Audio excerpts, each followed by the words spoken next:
Hey, True Believers, Chris Mack coming at you with another absolutely epic weekend figure review. Today, we are going over the McFarlane Toys Murder Machine DC Multiverse Dark Knights Metal Batman Earth -44.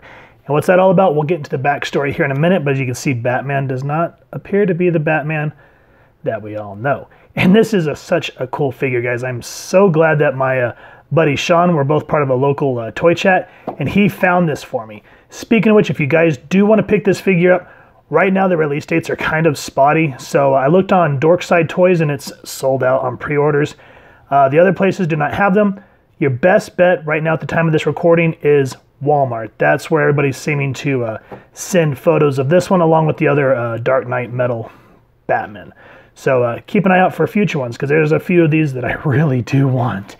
And as you can see, McFarlane Toys number 22 says Batman Earth -44. This one in the comics was actually called Murder Machine. Again, we'll get into that in a second. Flip it around this way, you just get the window with the same name, McFarlane Toys. Love that DC Multiverse logo that they're using. Excuse me, I think that looks so fancy. And here, this is one of the art styles. It says Source Dark Knights Metal Comics 2017. So if you have not read the Dark Knights Metal, such a great story arc. And then you get a close-up of all the figures that you need. So like I said, I'll make that where you can pause it and check it out. Flip it around this way, and I love how it just says Batman Earth -44 Dark Knights Metal. And DC Toys, flip it around this way, we see our cybernetic Batman again. Top, nothing. Bottom, legal. Who cares? But what we do care about is the Murder Machine. A cool figure or not. So let's go ahead and crack old Brucey out and get a closer look at this figure. And here's the Murder Machine out of his packaging. And he just looks absolutely amazing here on the spinner. I'm so glad I picked this character up. And I'm so happy, like beyond happy, that McFarlane decided to finally do the Dark Knights Metal line. So we get all sorts of really cool Batmans, which, you know, everyone thinks is kind of overkill. But when you read the story, it makes sense. And just to have something tangible like this, oh yeah.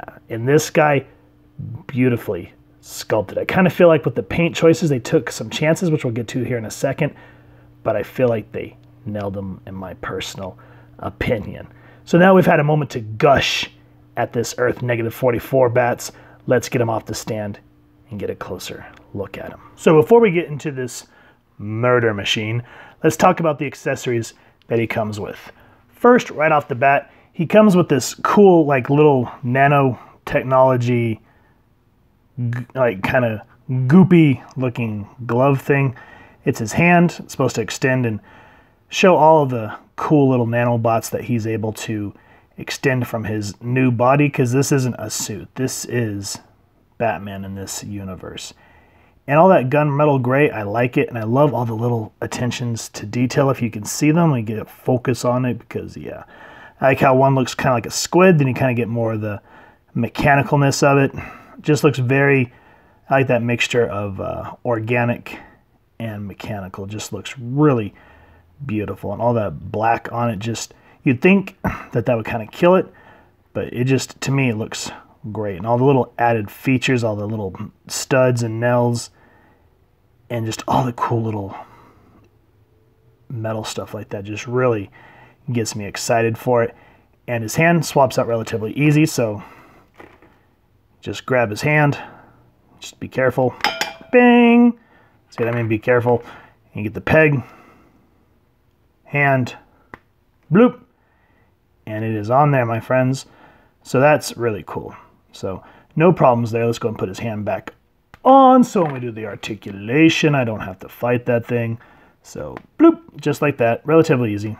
No biggies, easy peasy. And then the other things that this Batman comes with, he comes with a stand and a card, and those are on the box, so I'll throw that up here. And I'm thankful that for once, because like I always said, I hate trying to cut the things out of the box. It's really frustrating because they don't give you a lot of real estate to move your hands around. But with this one, cutting this thing out, I got lucky and I was able to peel it enough to get, haha, the card out for once. So I'm just like, yay! So I'll make sure to throw up a still here of the card so you can pause and read a little bit of his backstory so you can kind of get an idea of who the Murder Machine is.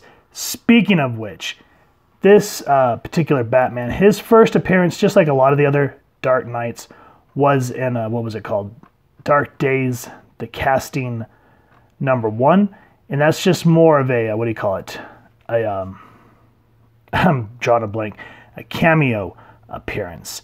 And then you kind of see them all at the end of the, I think it's Dark Knights Metal #2. Don't quote me on that. Feel free to make fun of me down in the comments. But his full thing where you get to see his backstory and understand how he came to be like this is Batman the Murder Machine #1. Wish we'd done a review, so I'll make sure to throw a card up so you guys can click it and check it out after you've watched this review. Now, with all that said, let's go ahead and get into the character. And I really like this figure. I like some of the chances they took on him, and it really paid off. So on the head, you know, they have the eyes painted red, and I like how it kind of protrudes out of the socket here, so it doesn't look like it was painted in, so I don't know if that's a separate piece. I love all the little techno lines that they put in there. Really adds to the kind of cyberness of this character, especially here on the forehead, how it leans all the way back on the cowl. And then, of course, you can kind of see where his mouth was supposed to be at one point. And in his origin, basically what happens is Alfred dies. He has Cyborg help him create like a virtual reality version of Alfred, and it becomes a virus. And the virus takes over, starts killing people, and it infects Batman. And it kills his flesh, and he becomes pure machinery. Now, one thing I wish they would have done is you can kind of see here in the mouth how he kind of has sort of a grimace. In the comic, he has more like his teeth and a very horrific smile. So I kind of wish that they would have given that. That would have been really nice. But nonetheless, I think this looks beautiful. I like how these lines move all the way down into the neck. Looks great. Now the shoulder pads, I like how they're indented, and they put this orange around it. You know, if it was anybody else, I'm sure that would have looked absolutely horrible, but McFarlane really, this paid off. It looks good. I like how it's very well done. You don't see a lot of splotches or anything like that. It doesn't look goofy. It looks cybernetic. Speaking of cybernetic, love that bat. Love the cog around here, so you can show that this universe focused more on Cyborg. And, you know, this Batman even tells Cyborg, he's like, you know, you couldn't even defeat me on your Earth. So what chance do you have here? Now, the blue, I love how it just kind of offsets all that really dark gunmetal gray. I think that looks great. Me, personally, this is just a personal thing, is instead of the blue paint, which it looks nice, let's not bash it. I wish that they would have made that like transparent, kind of like how the Marvel Legends Sunfire. That way when you put them up against a light, how it illuminate through. But, you know, in theory, it sounds cool, but I'm sure if they did that, it probably would have looked tacky. So anyway, the bat looks good. The cog looks good. Blues look good, and I like that this here is kind of more of another piece, and it's plastic, so it allows for a lot of movement, which we'll get into in a moment. I like how the blue moves to where it should, down into sockets and whatnot. Love all the wavy lines. Looks very Iron Man-esque, especially on the inside. He kind of has like these little repulsor rays. I wish they gave you accessories to stick in there, to pour in there. That would have been really cool. But c'est la vie. I like how the blue here wraps around the wrists. And I love all that, just that armor look about it. Just good stuff all the way down to the feet. Very well detailed. Same on the back. And I love the back, how you get all this, just like, it looks like bones and whatnot. It just looks painful. That is so cool. Same thing up the spine here. I like how the lines, again, lead up, and they all look like they're supposed to match. Blues here on the shoulder look great. Blues here. Like I said, just really kind of help offsets it, especially here on the thighs. That's really cool. So that's kind of the paint apps in a nutshell, and I'm very thankful that the version that I got has no real bad splotches, because sometimes, you know, you pick up one and you're like, oh man, these paint apps look absolutely atrocious. Articulation-wise, he's very well articulated to a point. There are a couple of things that sort of detract me from really enjoying the fullness of what you could do with this action figure. So for the head, He can look down really well, so it's on a ball joint. And then, you know, you have the rocker here like so. The only thing is kind of getting him to look up is kind of a pain in the butt. So you have to kind of play with it a little bit.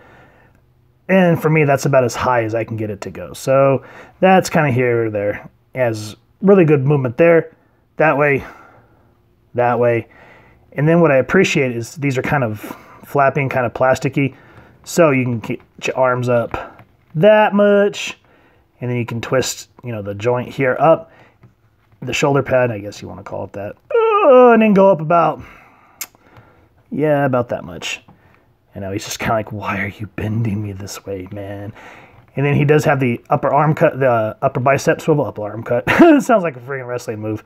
So yeah, and then double jointed elbows. I think that's on a wrench or a socket joint there. You can kind of hear that, all right. Now, just like with all the other figures, do not like the ball joints. These things are so frustrating for me because you have to be, this one is a little bit easier because it twists, it actually moves in tandem, but like with the Dawnbreaker and Batgirl, these move more independent, so you have to really fight to get that thing to line up. So nonetheless, it's better. So you can go up that much, and as I just showed, down that much, and of course 360 because of the peg there. So good stuff there. Waist can go that much, has a real good range, and I like how just on a rocker there, just great stuff. And here's another part that kind of kills me is, okay, like, yeah, he's getting bendy. The ab crunch sucks. He can go down about that much forward. And you're just kind of like, okay, so why can he only go forward that much, but whoa, that much back? So I guess for flying poses, but nonetheless, it's just sort of like he has all this movement, so why hinder him forward? So just whatever. Legs out about that much. And then again, come on. There's no upper thigh cut, no boot cut, so there's no twisting. Ah, come on, don't ruin the figures. I thought after all these years they'd learn. I thought they'd learn. Well, whatever. At least he can kick out that high, which is good, and about that far back, so good there. And because he's on that socket joint there, double jointed knees, so thank God for that, right? And then his feet up that much, feet down that much. And I like how this part here, when I first saw it, I thought it was goofy, but I'm glad that it's starting to look more organic. And then, of course, ankle pivots. So the articulation, overall, not bad. It's just the ab crunch, the joints, and the lack of the upper thigh cut and the boot cut that just kill me overall. For size comparison, here's the Murder Machine against the other Dark Knights that we've already gone over. Here's the Batman Who Laughs, the Dawnbreaker, and my personal beefy favorite, the Devastator. I love this figure. If you guys can find him out in the wild, get him. His prices skyrocketing. Saw him at Walmart for $15.88. Do it. So here's the Murder Machine, and as you can see, these three are 7 inches. He's somewhere between 8.5, and they all look absolutely beautiful. And what's crazy is the Batman Who Laughs is part of that first wave when McFarlane first started releasing the toys, and these 3 are later, and nonetheless, he just fits in absolutely beautiful, leading his Batman with Barbados or Barbatos, however you want to pronounce it. Let me know down in the comments. But yeah, guys, I'm so happy to finally have tangible figures of these characters. So I was thinking, man, that'd be really cool. And boom, thank you, McFarlane Toys. Loving every minute of it. And I can't wait to continue on with this series. But so far, the Murder Machine, Dawnbreaker, Devastator, Batman Who Laughs. Love every single one of these figures thus far. What do you guys think? Let me know down in the comments.